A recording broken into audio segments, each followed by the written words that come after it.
The family that vacations together stays together. At least, that was the plan. Except now, the dastardly desk clerk is saying he can't confirm your connecting rooms. Wait, what? That's right, ma'am. You have rooms 201 and 709. No, we cannot be 5 floors away from our kids. The doors have double locks. They'll be fine. When you want connecting rooms confirmed before you arrive, it matters where you stay. Welcome to Hilton. I see your connecting rooms are already confirmed. Hilton, for the stay. At Blinds.com, it's not just about window treatments. It's about you, your style, your space, your way. Whether you DIY or want the pros to handle it all, you'll have the confidence of knowing it's done right.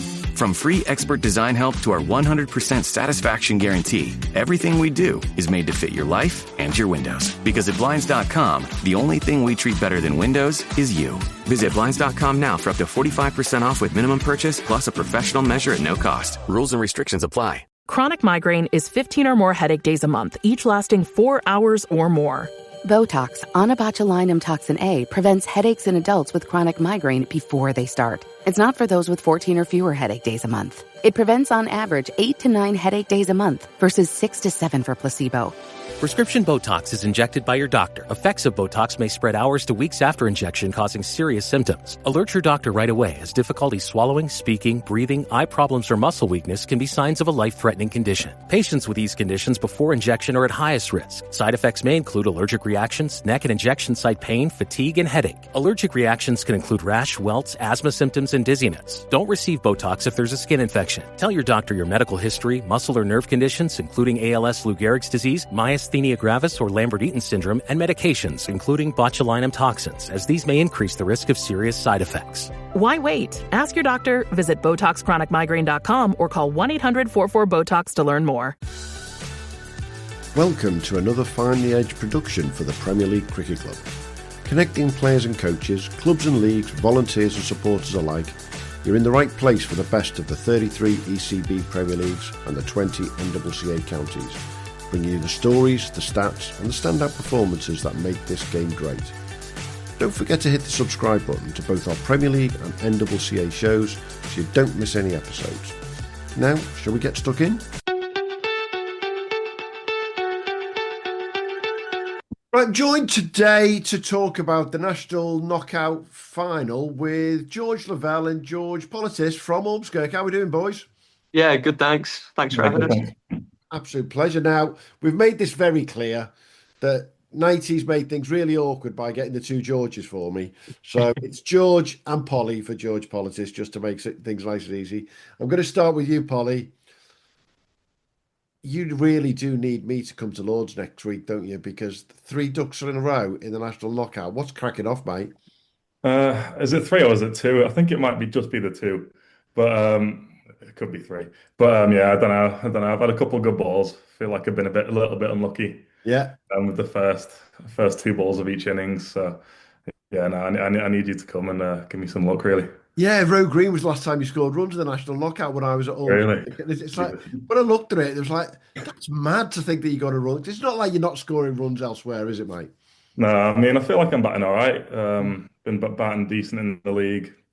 And just, yeah, it seems on a Sunday in the National, I've been getting a couple good rocks. And to be fair, there's not too much I've been able to do, I don't think, about the last couple of balls in the quarters and the semi. So, nah.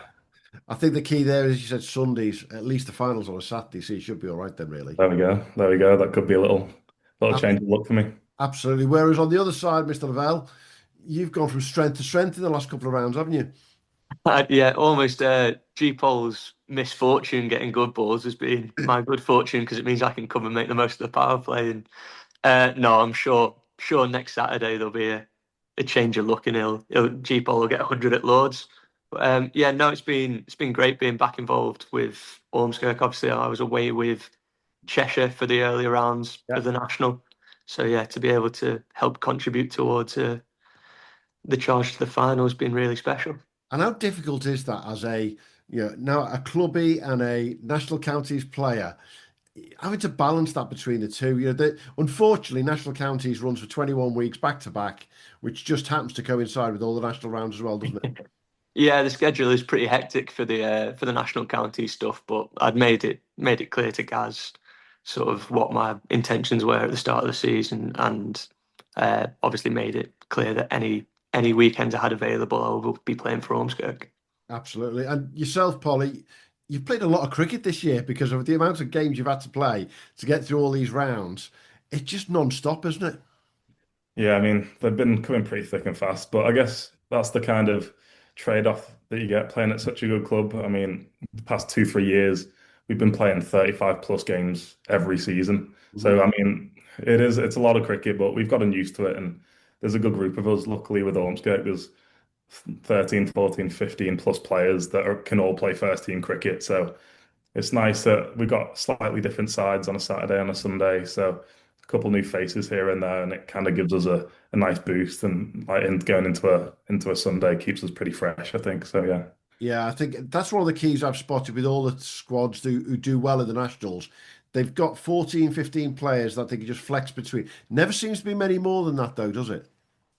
No, I mean, look, I think the base of the team has got to stay the same. Like our Mm. core batting lineup is pretty much the same throughout. I mean, Robbo coming in for Armstrong and things like that, Sam Holden coming in for a Sunday. But apart from that, I think, yeah, the main core of players has to be similar.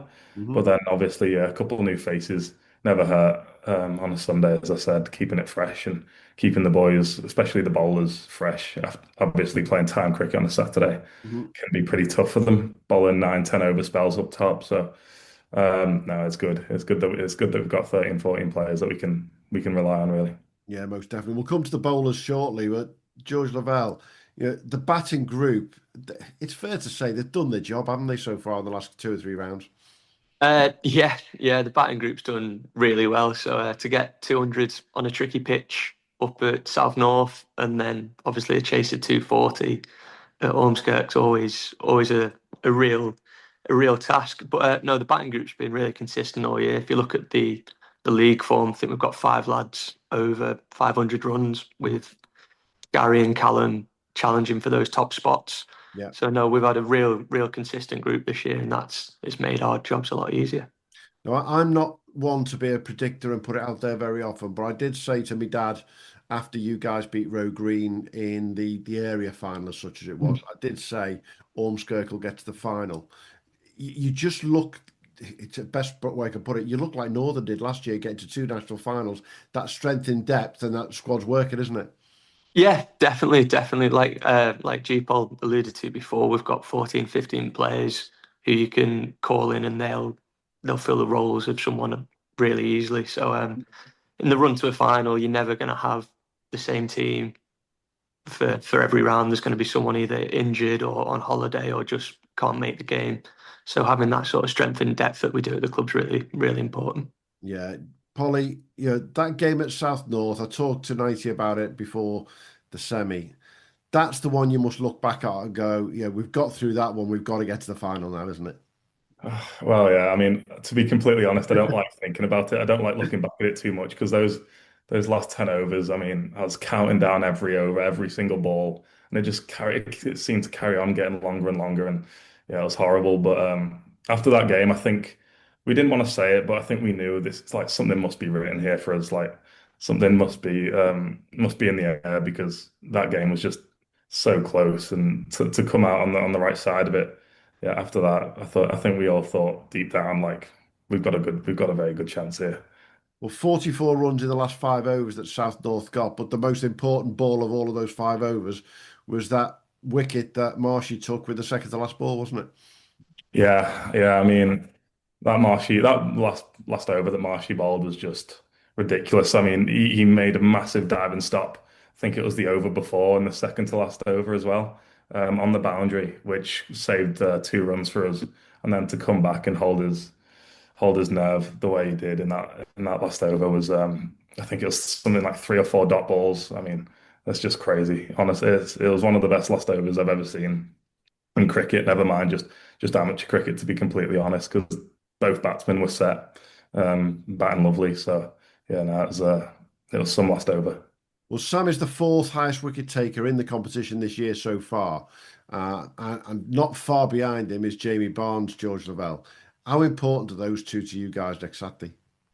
Massively. So yeah, the chance to see those two running out at Lords is an exciting prospect for any Ormskirk fan. So no, we're all really excited for that. Yeah, both of them have been so important to our team over the last 4 years. Barnsley's taken a slower approach than Marshy has maybe over the last few years, having had to bide his time in the twos and then build into a real consistent first team player. And the spell he bowled after drinks in the semi-final was the reason we've got to the final. I think those 10 overs between him and Toby Bulcock changed the game. Like I said, they were on track for, well, it felt like 400 at one point. Yeah. So for them to give us something defendable, not defendable, chaseable even, is, yeah, worth its weight in gold. Most definitely. I mean, I was working that day and couldn't make either of the semi-finals, but I was watching the scores from afar and saw, I think they were 170 odd for 4, I think it was, or even for 3. And they were cruising Nolan Dorries, to say the least. And knowing what they had still to come in terms of batting, I thought, here we go, this could be a big one. And we know at your place, scores of 240, 250, as you said, Polly, they're not the easiest to chase down half the time. But then the bowlers did the job, didn't they? And just restricted it and squeezed them, basically. Yeah, absolutely. Oh, go on, G, before you go. You go. Yeah, absolutely. I think we came off at drinks at 150 for 2, pretty shell shocked. And someone looked at the phone and saw Penzance were about 250 for 2. So we thought it could be a little bit worse. But yeah, the speech Gary gave at half time sort of settled everyone's nerves. And yeah, he just spoke about the excitement of playing in these games, the privilege of being under pressure against a good team. And yeah, sort of really focused us to get the job done. And it's fair to say that winning by 2 wickets, Polly, you went on your second ball there, mate, and left it to Callum and George to push on. But winning it by 2 wickets sounds a little bit more comfortable than it really was when you get down to that last couple of overs looking at it. Yeah, I mean, sitting upstairs at Ormskirk, yeah, we nobody could watch. Honestly, we were literally watching through our hands. It was horrible. I mean, look that George Lavelle knock that he hit that day was extraordinary. It was honestly one of the best things I've ever seen. And yeah, those last 5-10 overs when we needed, I don't know, 50, 60. It felt like that also felt like it went on forever. I mean, I thought that South North game, those last 10 overs went on for a long time, but everyone up there, we were just absolute like nerve wrecks. Like nobody could watch. Everyone was in the changing rooms hiding. Yeah. I think there was about 2 people on the balcony watching. So yeah, it was horrible.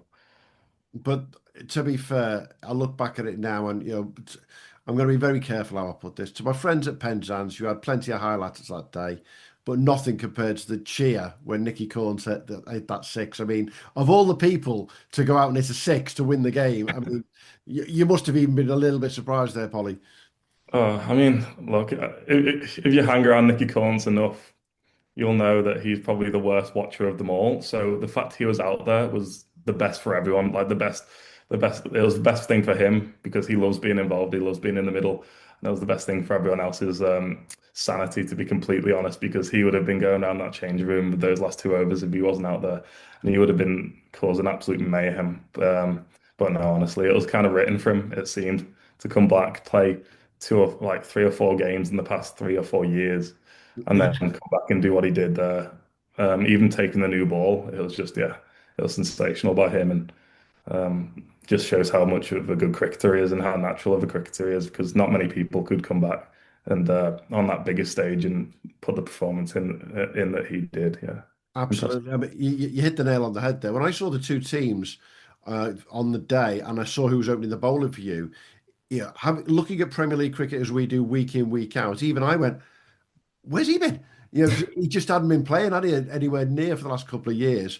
And the nice thing is there, George Lavelle, the 10 runs that Nicky scored that day are the only 10 runs he's got in the cup this year. I mean, you couldn't write it better, could you? Yeah, absolutely not. Yeah, G-Paul hit the nail on the head, really. Nicky's probably the most nervous of anyone I've ever played cricket with, never mind the Ormskirk lads. So, yeah, for him to be out there at the end, Ormskirk lad, he's played here his whole career. It was really special. And then matched equally by his own personal celebration. So, Yeah, I think he's just recovered his helmet. It'd be about right. So, looking forward to Saturday. I'm not going to take any politically correct answers from either of you. Have you had a look at the opposition? Not particularly, no. No, no. I mean, I've heard bits and pieces, but apart from that, there's been some rumors going about. But apart from that, no, I've not heard too much. Yeah, So the only the if I little asked bit we have 90, you'd heard. say something different, obviously. Yeah, yeah, the little bit we have heard come through Toby Bulcock, who knows everyone in cricket. Yeah. So yeah, we've had a little rundown from him, but personally not looked too much into it. I think it's a case of just going there, enjoying the day, and trying to perform as well as you can. I think we know if we perform like we can take on any side. Well, I think the big battle that I'm looking forward to at the most is the opening batters from either side. You have got the two top run scorers in the competition in the final against each other. We couldn't ask more to have Callum Turner against Christian Purchase, could we? No, no, it's a great setup, and yeah, it justifies the performances those two lads have put in. Callum's been brilliant for us, and from the scorecard I've seen at Penzance in the semi-final, it looks like he's done a really good job for them too. Yeah, most definitely. And yeah, we made no secret of this because we talked about it with 90 on the previous pod. Callum did have another event going on Saturday, I think, didn't he? Yeah, I think there's been some crisis talks in the Turner family household. So yeah, no, it's at the moment as it stands, I think he's playing. So it's great to have Callum. He's such an important player at the top of the order for us. Absolutely. Now, I think what's interesting for me looking at this game overall, though, is whilst we've got these big hitting batters at the top of the order, and we've got these, like yourself, George, in form at the moment, you've got, would you believe, only two batters out of both clubs in the top 50 of the national knockout this year. But we've got four bowlers in the top 50 of the wicket takers. That tells me a lot about how Ormskirk play and how Penzance actually play in terms of squeezing. That's the big thing for you guys, Polly, isn't it? Yeah, I mean, we talk about it a lot. We call it the Ormy squeeze, and I think we do it better than most players, most teams around the country. And I think that's why in the past we've been so successful in the cups. Mm-hmm. I think putting that squeeze on between the 10th and the 30th over is so important for us. And we've got such good bowlers who can exploit that. You know, you've got Barnes, Toby Bulcock, who has been doing it for years and years and years. And then you've got Sam Holden in the middle who loves taking wickets in that middle section as well. So yeah, it's a massive, massive part for us. And yeah, it's something we've really built our cup cricket off, really. Yeah. And George Lavelle, you've spent a lot of time playing timed cricket, both A with Ormskirk and B with Lancs and everything else over the years. How difficult do you think that is to move from a league that is purely timed cricket to just 40 overs the day after? There are little difficulties in moving, but I think, like I said, personally, I've played a lot of limited over cricket over my life. You grow up playing that, so you're well versed in it. And like G Paul said, Ormskirk have had success over the last few years, both in the national and the Lancashire knockouts. Mm-hmm. So we are, like I said, we're well drilled in the cup competitions, knowing how to keep sides sort of runs down and then going about a chase. Absolutely. Hey, looking forward to Lords. Got to ask, have you done a survey around the lads? How many people have played at Lords and been to Lords? Has everyone been to Lords before? Yeah, I think we've got a few lads who've never even been, never mind played. Neither have I. Yeah, no, it should be a great day for everyone. And you've played at Lords, George? Yeah, I've played a couple of times, so I've been lucky to play there with Lancs before. Good memories or not? Great memories, in fact. So yeah, no, great memories at Lords. Got a few runs and we won the game. So no, hopefully the same again. Absolutely. And I don't know, but have you had the toss for the home dressing room? Who's got that? I think we're away. Yeah, we're away. I think we're away. So you quite enjoyed being away at South North. So I'll use that as the example to say there's a good bunch of lads coming down with the club, obviously, and all the usual crowd will be there. But it's great to see Penzance and yourselves wanting to put coaches on and actually get a bit of a crowd down to Lords. It's a long way on a Saturday morning, isn't it, Polly? Yeah, it's a long way. I think the tickets that we've sold or that Lords put on for us, I think we've sold about 400 or 500 tickets. So I think a lot of people are coming down and staying the night kind of thing. But yeah, it's great to see that. I mean, that's what we really pride ourselves on at Ormskirk is the community factor and the fans that come down and watch us week in, week out. And to be honest, we're just happy that we're there just as much for them as we are for ourselves. It's a really massive factor of why we're so successful, I think, at Ormskirk and building that atmosphere that we had in that semi-final at home. 600, 700, 800 people down at Ormskirk, and it was just they stayed behind us the whole way, even when it was looking like we were down and out in that first innings. So I'm so happy we can do it for them, and yeah, it'll be a great day out for everyone, I'm sure. Yeah, most definitely. I've got to tell everyone we're recording this a couple of days before the final weekend for you boys now in the Liverpool comp, because obviously you can't play two teams on the same day. So the Liverpool comp have been really good, and I think they've said, yeah, move that game from the Saturday forward to the Sunday. George, how important is it just to get that league out the way? Yeah, definitely. It's sort of been hanging over us for the last few weeks. We've not quite been able to get over the line in a few games, which would have sealed a title. But yeah, fingers crossed the weather stays clear over the weekend. It's looking a bit dodgy at the moment, but yeah, like I said, winning leagues is so important. Like I said, another honour for the club, another trophy for the club. Most definitely. And, you know, Penzance Poly have had the opposite. They won their league a couple of weeks ago and had 2 or 3 weeks off. My feeling is actually I'd rather be a side that's just finished and going into the final rather than one who's been breaking for 2 or 3 weeks. Have you guys had that conversation? I mean, we've had a slight chat about it, but I don't think, honestly, their lads look like a very good group of them. Like they look like good players, so I don't think it will affect the game all that much. But obviously, our bowlers having a couple more overs in the legs than them, maybe a bit advantageous going into the final. But honestly, I don't think it'll make too much of a difference. Absolutely. Hey, we've got a couple of days left before the end of the season for you guys with the league, and then we're a week away from the final. You know, it's a pretty much a dream end to the season, isn't it, George Lavelle? Absolutely. Like you said, this is what you play cricket for, to be involved in the chance to win trophies at the end of the season. So yeah, you don't want to be out of every competition in mid-table come September. And if you had a choice, Polly, at the start of the season, I'm going to put you on the spot. Between the comp and the national knockout, which one wins? Oh yeah, it's got to be the national. I think. Yeah, I think it has to be. I think we've won the league the last 2 years, and we want to do it again 3 times in a row so badly. But playing at Lords, I think it's just a once in a lifetime experience, isn't it? Like even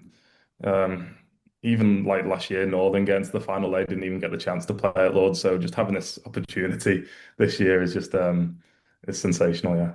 And I know how well you lot get on with a lot of the lads at Northern, so that's a lovely little dig at the boys there. They quite like that. Yeah.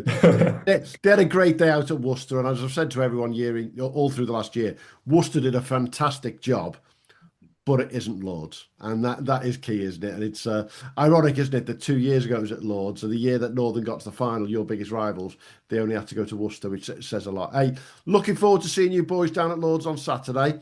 I'm sure it'll be a great day no matter what. Both sides are bringing plenty of support.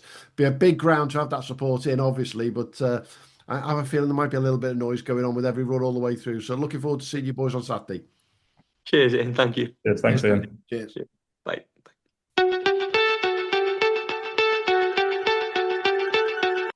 Does it ever feel like you're a marketing professional just speaking into the void? But with LinkedIn ads, you can know you're reaching the right decision makers, a network of 130 million of them, in fact. You can even target buyers by job title, industry, company, seniority, skills, and did I say job title? See how you can avoid the void and reach the right buyers with LinkedIn ads. Spend $250 on your first campaign and get a free $250 credit for the next one. Get started at linkedin.com/campaign. Terms and conditions apply. This episode is sponsored by Friskies, who would like to tell your cats hi. Now, if that didn't get your cat's attention, there is one thing that always does the trick. Just pour some Friskies crunchy food in the bowl and you'll hear those paws come running. Works every time. With so many Friskies choices, you can always bring your cats running from their secret napping spots. There's always more to explore. See for yourself at friskies.com or visit your local store. So right, joining us now from the Penzance squad to talk about tomorrow's ECB Club Championship final. Helston born, just round the corner from Penzance. And he won't mind me saying this.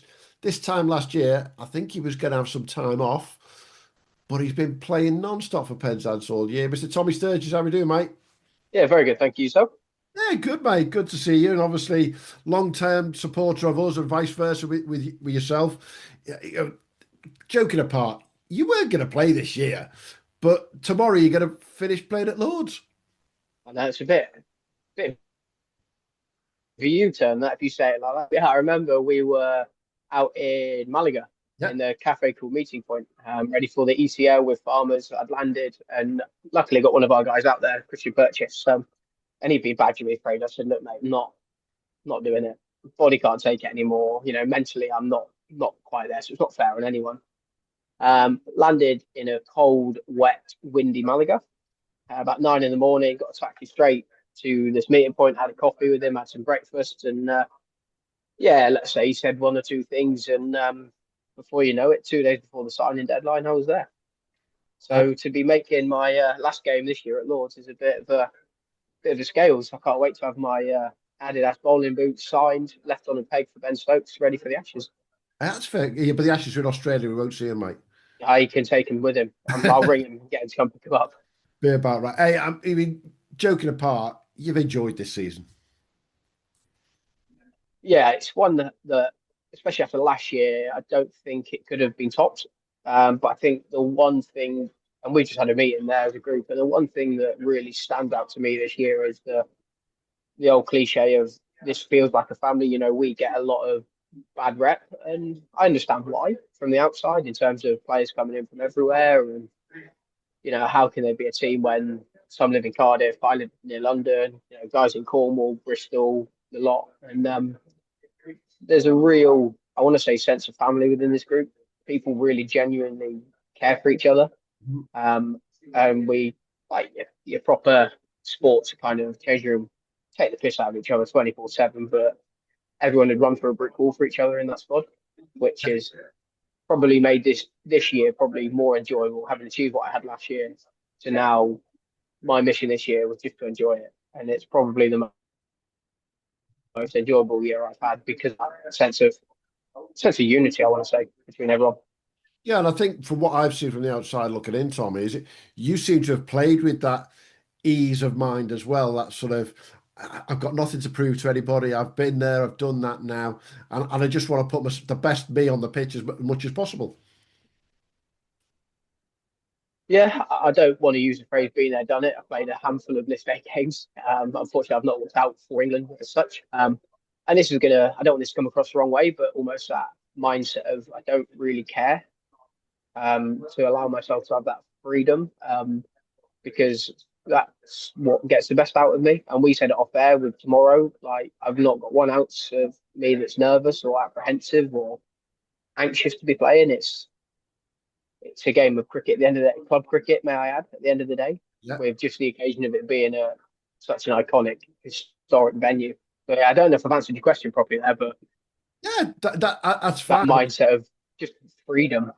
Yeah, and I think that's what I've seen from you with your bowling, but even in more particular for you with your batting, because you know, I remember you being a shall we say a quasi all-rounder playing at Swarkston in the Derbyshire League, and then you've gone down to play at Wargrave and playing for Berkshire, and you're very much more of a bowler who could bat.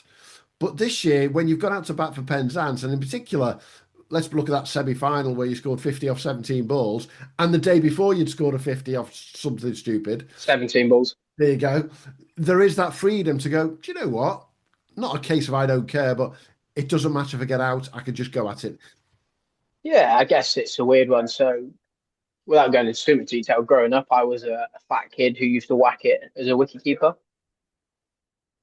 Then one winter, just started on a 4 steps, and my coach at the time, Tim Marion, who's a proper legend in Cornwall, he was like, "Oh, there's something here."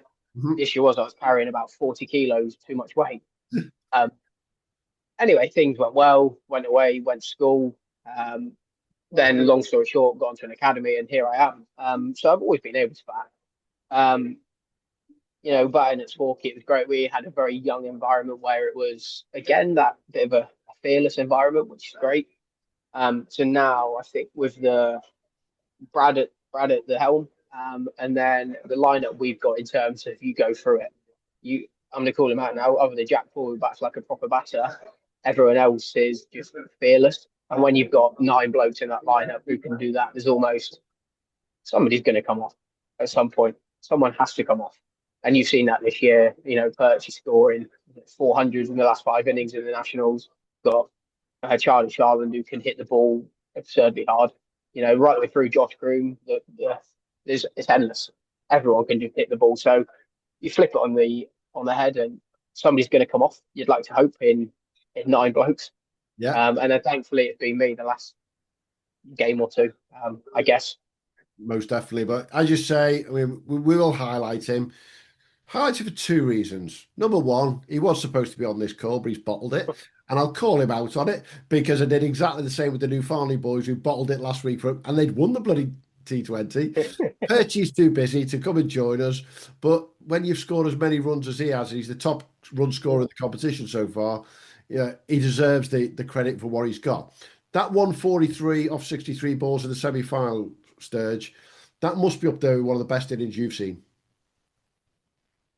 It's up there, probably one of the top 2. One thing that stood out to me was it was scary to watch. Like everyone who knows Perchy knows he can hit the ball hard. Mm-hmm. But when he's slicing it over, I don't say slicing it, but Penzance, if you've ever been there, over the old scoreboard, there's a fire station at the back, and he's there just chipping balls, and they're going, must be going 100 meters, and he's hitting it so cleanly. It's scary to watch. And I'd love to have been Jack, who's at the other end, just watching that, sitting on his back, because bless him, he's got 2 G-strings as Birch, so he can't run very fast. So to sit there and watch him going crazy was phenomenal. So yeah, he deserves a lot of credit. He's really kind of knuckled down and got himself together this year in terms of looking after himself a bit more, and I think you're now starting to see the real Christian Purchase, and what tops it off is his personality. He cares about everyone so much, which is great to see. But contrary to that, he's bottled in on the podcast because I think he's desperate to go to Lords and just soak it in. Absolutely. And which of his 2 innings in particular, the Nationals, would you put as the highest? The one against Wanstead or the one where he scored 150 off 90 odd balls against Golden Hill? For me, it would be the one in the semi-final against Wanstead. I don't want to sound horrible here, but a better bowling attack than what Golden Hill were. 100%. When he was batting at Golden Hill, he'd come off when we were fielding. So he had a bad cheese string again, so he couldn't run. So we always knew it was going to go one way or the other with Golden Hill. But that one against Wanstead was, like I said, it's up there, one of the top 2 innings I've ever seen. He wasn't just clearing the boundary road; it was going an absurd amount or an absurd distance.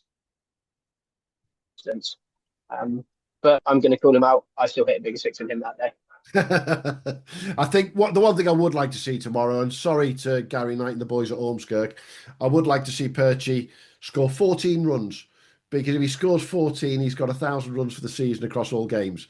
Now, it doesn't matter where they come from. Just have that 1,000 runs season. That is a nice little statistic to have. But as you say, the batting group as a whole, Jack Paul, Charlie, Brad Wadland, let's be honest, Nick Halstead-Cleek has not been the headline maker this year. No, I'd like to see Perchy score 114, let alone 14. Yeah, it's crazy. I think Nick struggled big time this year batting on Cornish wickets. I'm not sure, and we all know people who play down there, it takes a long time to adapt onto cabbage patches, let's say.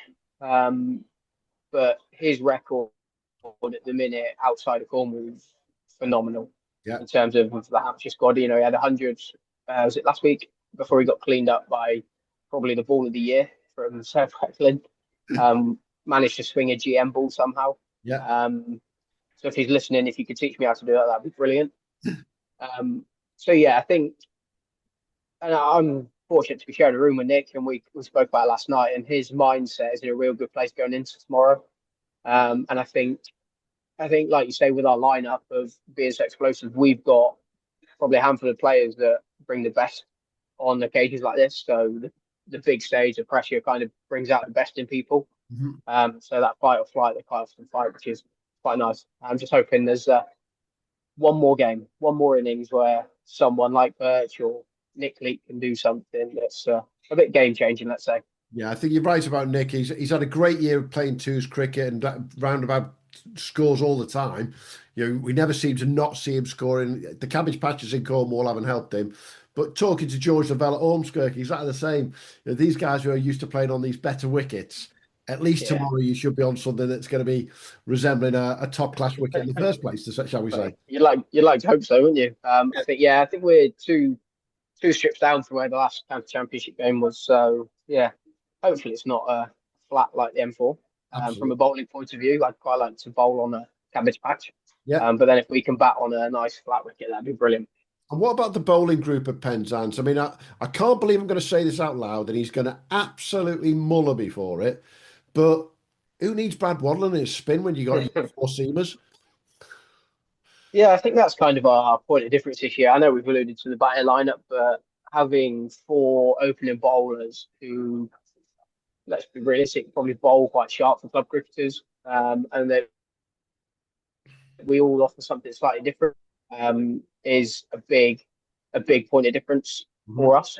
Now we've suffered from it this year, but we found that our over 8 tends to be, let's say, quite tight. But hey, we enjoy fielding, so let's spend as much time out there as we can. Yeah. Our bowling lineup's a bit silly at times, let's say, especially with the Duke ball. Now, I hope that doesn't come to bite me in the arse tomorrow, but if it does, I apologise, everyone at Penzance. Our bowling lineup's something that kind of we pride ourselves on. It sets the tone probably for the whole game, even if we bowl second, because again, we just back our batters to go out and get us something that's defendable. Now, whatever they score, we are confident that we can defend. And I think that's what, talking to Joe Ellis-Grewal from Wanstead, he talked about those 4 75, 80 mile an hour seamers. It's just something you don't come across in club cricket, isn't it? No, it's not. And then, like I said, we've got somebody does something slightly different. I'm not going to give it away, but our overseas, Josh Kroon being left-handed and being a dick, being 7 foot tall. I'm not exactly blessed with height, which is a bit of a USP for me. You've got Dino, but then you've got the likes of Brad to come in. You've got, bless him, he's not played much this year, and then I can look at Charlie Hearn, another left arm offie. And the old, he's going to kill me saying this, but the old age pensioner, Luds. Brad. Luds, okay. Yeah, so there's your fifth seamer as well. Like, he's probably not got the opportunity he wants this year, and he'll see that as a positive. But for a bloke that's given his all to the club, it'd be a great way for him. I don't want to say to sign off tomorrow, but it'd be a great way to kind of repay him and our owner for the time and effort they put into the club. So that's kind of one of our drivers, is to say well done to them. But he's going to kill me calling him an old age pensioner, but he can't be too far away from his bus pass. He still knows what he's doing, does Mr. Johnny Ludlam, to say the least. I'm going to bring up the elephant in the room that you've just mentioned, the owner, and the guy runs the club with you guys. Yeah, there's a lot of talk about what's cracking off and the amount of people who've been brought in and all those things at Penzance. I'm one of those ones, those said to anyone, so what? If everybody could have someone who could help them out like that, they'd all bloody well do it. No one would say no out there, as far as I'm concerned. How important has it been, though, to bring that group together of differing people? Because at the end of the day, if you'd have said to me this time last year, Johnny Ludlam's going to be playing with Tommy Sturgess, Brad Waddle and Nick Leake, I'd have been going, you're having a laugh. I'll answer your question there in 2 parts. First part is, yes, it's probably important in terms of different personalities. We've probably got the best group of individuals I've been a part of in terms of everyone does something slightly different. So you've kind of got all aspects covered in terms of skill-wise. Personality-wise is probably the easiest bunch of people to get along with. But the second part to that, you alluded to there, our owner Neil, he gets a lot of stick, a lot of bad rep from other people, and part of me understands why, but then people don't know who Neil is. So for me personally, like, not many people know, but I've got quite a chronic health condition that I've suffered with since 2016, and it's quite bad. So like last year during the Metro Bank, I lost 10 kilos because it flared up and it was quite bad. And the one person who helped me out initially was Neil. So he's, again, he gets loads of bad rep, but from a personal point of view, he's one of the nicest people there is, because he will run through a brick wall for people. And he looks after the lads really well, but people don't see that. People don't see on a personal level what he does with people. And we had a meal last night. And I basically said thank you to him, because he's not only helped me, but there's a lot of lads in our dressing room that he's helped out with in life through. Again, I'm not going to say it because it's theirs, but there's a lot of personal issues that have gone on in people's lives that he's kind of gone out of his way to help with, that he didn't have to. Absolutely. Yeah, granted, some of it is financial, and he's probably in a position where he's got that freedom to do so, but at the end of the day, he doesn't have to do it. So yeah, he gets a lot of bad stick, but I've not got a bad word to say about him. He's helped me out a lot. So I wish people just understood who he is as an individual. And as I said, I'll repeat it again. I totally agree. Yeah, I could name a club in every single Premier League in this country who has a backer and owner of maybe not the same standing, but they've got one. And every single one of those clubs. And I think it's worth noting, he's Penzance through and through. He was born and raised there. He played cricket there. So it's kind of his way of kind of giving back, which is great to see. Yeah, exactly. And let's be honest, if he didn't like cricket, he'd have nothing to do with it. He'd be doing something completely different. If I had, the wherewithal to be able to do it, I'd do it in my club down the road. Exactly. It's what we do. It's that passion. However, if he is listening to this, he needs to go get a fashion designer. He's wearing this Slazenger black vest around London, and it's not the best look. And that's coming from me, who's not the most fashionable person. I was going to coming from Sturgess, that says a hell of a lot, Neil, to say the least. Yeah, we have got a fashion designer want to be in our squad, though, in Tom Dennis. He's criticising everybody's outfits. Is he? So do we need to be looking on socials for the Tom Dennis POV? Yeah, no comment. But I think he needs to have a look at himself before he starts criticising other people. That's more like what we're expecting. Hey, we're coming towards the end of our little chat, and we're going to want to get this out ASAP so that everyone can listen to this on the way down from Ormskirk or all the way up from Penzance. Because let's be honest, both clubs' fans have got a long bloody way to go, all the way down to Lords. But it'll be well worth it. Fingers crossed. Yeah, for yourself, I'm going to ask you the question that I don't like asking, but are you going to go again next year? I cannot answer that, because I said this last year and look at where we are now. If you ask Tommy, this very moment in time, no. Like I said to you off there, I bowled on Saturday morning for about an hour and a half, and I woke up Sunday morning like I've been hit by a train. Mentally, it's probably not fair on people, because I'm not going to give my all at this moment in time next year. I've got one more game to go this year, which I'm just going to try and enjoy as much as I can, and stay in the moment. It's not very often you get to play at Lords. But then ask me again in February. And I think you've just nailed it. That's what tomorrow's all about for both clubs more than anything else, isn't it? It's at the end of the day, tomorrow is the biggest club cricket game of the season in the country, but it is just another game of cricket. Yeah, and we've alluded to it, and I've openly been really honest with the guys, and I'm not the only one, but everyone said it. I think tomorrow the result is almost irrelevant.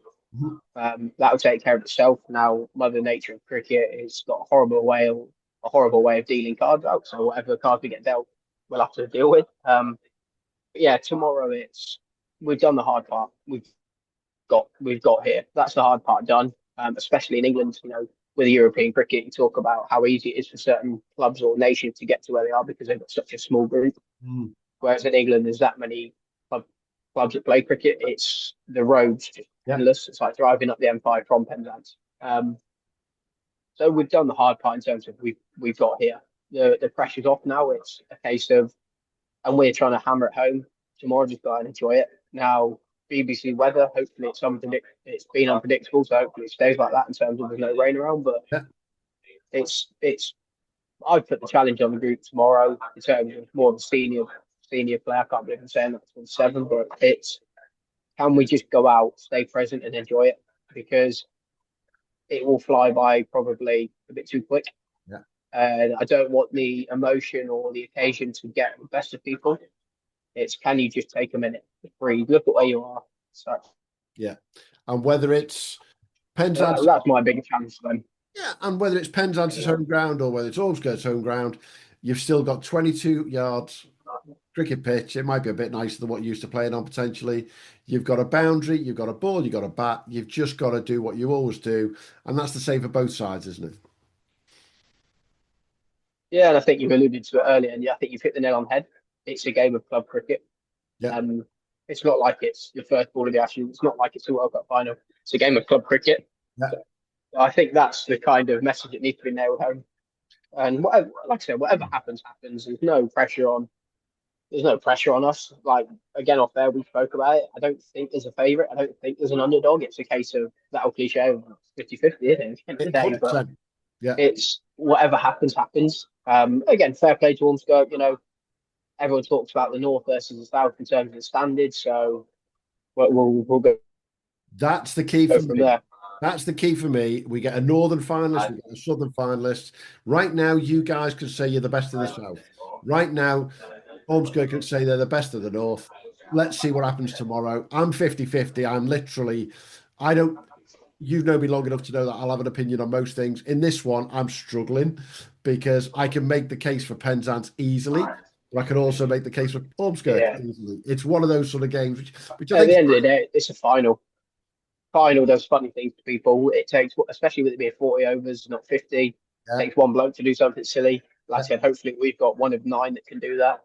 But yeah, it's a final. Again, I don't want to allude to it, but they've been here before. I think it was in 2017, if I'm not wrong. We've beaten Ormskirk this year, so is that a psychological advantage? Wanstead. I'm not sure. Wanstead, sorry. Yeah, it's a psychological advantage. I'm not sure because it's a final. It's almost like everything gets wiped clean. The slate is now blankets. Whatever happens on the day sticks. Yeah. But yeah, it's going to be a great occasion. Look, it's fair play to both teams for getting there. It's my goal of it is let's go and enjoy it. Well, all I can say to end this conversation, there were 255 teams that entered the National Cup. The 6,500 clubs, give or take, we're told in the UK. 255 enter the National Cup. You two are down to the last 2. I'll be there tomorrow with you, and we'll be obviously covering it for as many people as possible can. And just enjoy it, mate, because whether it's the last game this season or the last game you play, you're just going to enjoy it one way or the other, aren't you, mate? Yeah, definitely. Like I said, whatever happens, happens. At the end of the day, it's a game at Lords. It's a club cricket game at Lords. So yeah, I'm looking forward to it. Brilliant, mate. Look forward to seeing you in the morning. No, awesome. Safe travels down. Thanks for joining us at the Premier League Cricket Club. We'll be back soon with more from the world of Premier League and NCCA cricket. But in the meantime, don't forget to subscribe, leave us a review and follow us wherever you get your socials. Or maybe check out our website, premierleaguecricket.co.uk, to stay updated. Until next time, have a good one.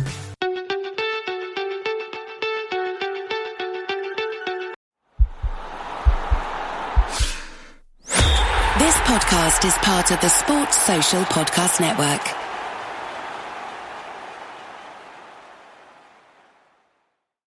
Shop the Sherwin-Williams Super Sale and get 40% off paints and stains September 19th through the 24th. With prices starting at $29.39, it's the perfect time to transform your space with color. Whether you're looking to revamp your interior or exterior, we have you covered with bold hues, soothing neutrals, and everything in between. Visit your neighborhood Sherwin-Williams store or shop the sale online. Delivery available on qualifying orders. Click the banner to learn more. Retail sales only. Some exclusions apply. See store for details.